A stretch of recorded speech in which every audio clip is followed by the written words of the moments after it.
Sir Multan में उस 300 के टाइम जब आप 200s में खेल रहे थे, आप सोच रहे थे 281 के बारे में, 300 के बारे में? नहीं, मैं फर्स्ट डे नॉट आउट आया था 228 पे, और 228 रन बनाने के बाद मेरी बॉडी ऐसी हो गई थी कि मेरी बॉडी में ना कोई ताकत नहीं बची थी, मैं ड्रेन आउट हो गया था पूरा। रात को? हाँ, मतलब 6 घंटे मैंने बैटिंग की पूरा दिन, और 228 नॉट आउट, अब वापस गया, मतलब पूरा थका हुआ, कोई जान नहीं, कुछ नहीं।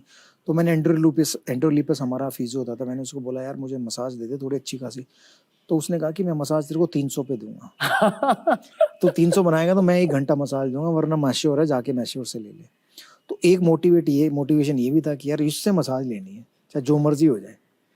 तो मैं उस दिन तो मैश्योर के पास गया, मैश्योर ने मसाज दी। लेकिन अगले दिन जब मैंने 300 बनाया तो 1.5 घंटा मसाज ली, 1 घंटा भी नहीं। मैं कहा 1 घंटा तो तूने बोला था, ये आधा घंटा मेरा जो मेरी हालत खस्ता हुई है तेरे 300 रन बनाने के चक्कर में। तो उसने वो मसाज दी। उस 6 के टाइम आपका माइंडसेट क्या था 295 पे? यार 295 पे मैं जब पहुंचा तो मैं सचिन के साथ बैटिंग कर रहा था। मैंने बोला पाजी मैं ना अब शक्ल मुश्ताक आएगा तो छक्का मारूंगा। कह रहा तू पागल हो गया, तू पहला प्लेयर बनेगा 295 पे छक्का मारा के, तू क्यों खराब कर रहा है, 300 रन बनाने वाला। मैंने कहा मैं पहला वैसे ही बन गया हूँ, 295 भी मैं नहीं बनाया था, किसी और ने बनाया नहीं, इंडियन ने। तो क्या हुआ, पता नहीं कौन पहुंचेगा अब 295 तक।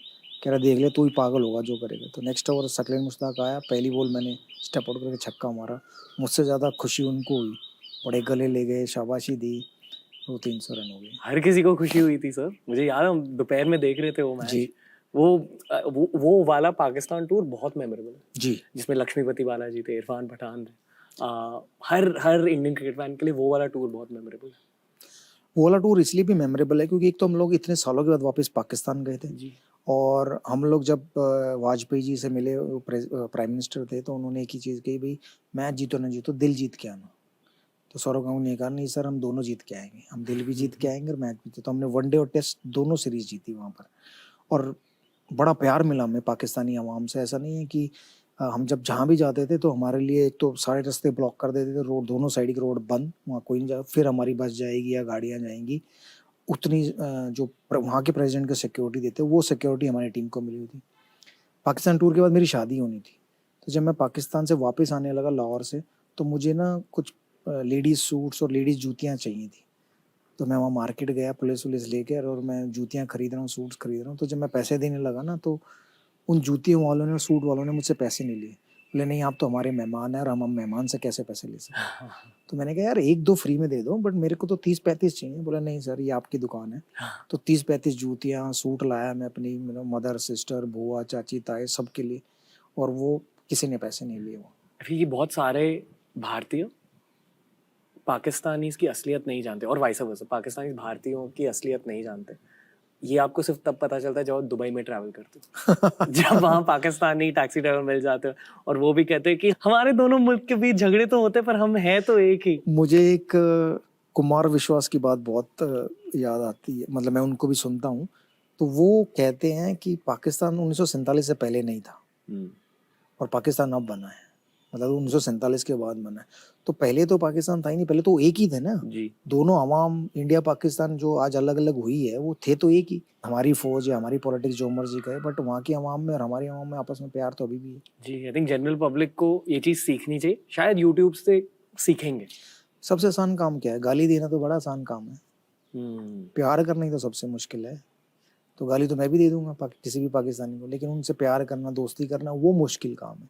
तो मुश्किल काम करो ना, सस्ता काम क्यों करो। पाकिस्तानी टीम में आपके सबसे क्लोज फ्रेंड कौन थे?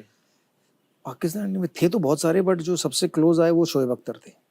हाँ। फिर आप उनकी इतनी क्यों लेते हो ट्विटर पे? यार दोस्ती है, दोस्ती में क्या होता है, अगर तू मेरा दोस्त है तो हम आपस में कुछ भी बोल सकते हैं ना एक दूसरे को, उतना तो हक है। जी। तो मज़ा तभी आता है जब आप दोस्तों की पैंट खींचते हो, बट मज़ा सिर्फ पैंट खींचने में नहीं है, बहुत सारा बिजनेस भी दिलाते हैं। मैं अगर कहीं जा रहा हूँ और मैं बोलता हूँ कि यार मेरी किसी के साथ जुगलबंदी बन सकती है, तो शोएब अख्तर, तो बिजनेस भी मिलता है। मतलब उनको, वो आते हैं कमेंट्री करते हैं मेरे साथ, शो करते हैं, तो उनको भी तो वो पैसे मिलते हैं। ऐसा नहीं है कि सिर्फ खिंचाई करने में ही सोचता हूँ। ये ऑडियंस को नहीं दिखता। हाँ, क्योंकि अभी हम आप थोड़े टाइम में देखेंगे कि एक डॉक्यूमेंट्री बन रही है इंडिया पाकिस्तान पे, तो उसमें मैंने बोला कि भाई नहीं, उधर से आप पाकिस्तान से शोएब अख्तर को जरूर रखना, क्योंकि शोएब अख्तर और मेरी अच्छी जुगलबंदी है। जो बातें वो बोलेंगे, जो बातें मैं बोलूँगा, वो ज़रूर लोगों को पसंद आएगी। मैंने आकाश चोपड़ा सर से पूछा आपके बारे में, उन्होंने कहा कि आप बहुत ज्यादा ऑनेस्ट थे और ऑनेस्ट हो। उसी तरह मैं आपको शोएब अख्तर के बारे में पूछना चाहूंगा, रियल लाइफ में वो कैसे हैं? रियल लाइफ में अच्छे हैं, बट कैमरा के सामने पता नहीं क्या हो जाता है। तो कैमरा के सामने डिफरेंट है शोएब अख्तर, और बगैर कैमरा के सामने बहुत बहुत हंसी मजाक, बहुत चुटकुले, बहुत आपको वो करते हैं। बट अगर मैं वसीम अकरम का कुछ इंटरव्यू सुन रहा था तो वो कह रहा है कि बहुत झूठा है शोएब अख्तर। पता नहीं, हमें तो नहीं लगा क्योंकि उन्होंने हमसे ज्यादा टाइम बताया उसके साथ, बट मेरे को बड़ा मजा आता है उनके साथ। जुगलबंदी बड़ी अच्छी चलती है, बट ऑन कैमरा वो हो जाता है, देखो यार ऑन कैमरा कुछ नहीं बोलेगा, पीछे कुछ भी बोल ले। तो वो एक अलग है कि कैमरा ऑन हुआ नहीं और फिर उनकी डिफरेंट कैरेक्टर नजर आते हैं। उनमें अग्रेशन दिख जाती है, वो फास्ट बॉलर वाली अग्रेशन कभी कभी उनके कैरेक्टर अरे हाँ, आप उनको कुछ बोल दो तो वो इतने स्ट्रॉन्ग है कि आपका हाथ पकड़ देंगे और तो आप छुड़ा नहीं सकते और उसको दबा देंगे। इतने स्ट्रॉन्ग है वो। तो वो अभी भी हाँ, अभी भी तो इसलिए उनसे ना डिस्टेंस बना के बातें करनी पड़ती हैं कि वो आपके नजदीक ना आ जाए, आपको पकड़ ना ले कहीं। तो उन्होंने एक बार, हम लोग सारा के फंक्शन पे थे लखनऊ में, सचिन तेंदुलकर को उठाने की कोशिश की। सचिन तेंदुलकर है भी हैं, मतलब 100 किलो के हैं, ऐसा नहीं है कि कोई भी आगे उठा, तो उठाने की कोशिश की, नहीं उठे तो फिर जबरदस्ती उठाया तो धाड़ करके सचिन को भी गिराया, खुद भी गिरे। और उसके बाद वो जो उनका चेहरा था देखने वाला, मैंने कहा देख तुझे अब बीसीसीआई बोलेगी पीसीबी को, और पीसीबी करेगी तुझे बाहर, और तेरा कैरियर हो गया खत्म, क्योंकि तूने हमारे टॉप प्लेयर को गिराया है।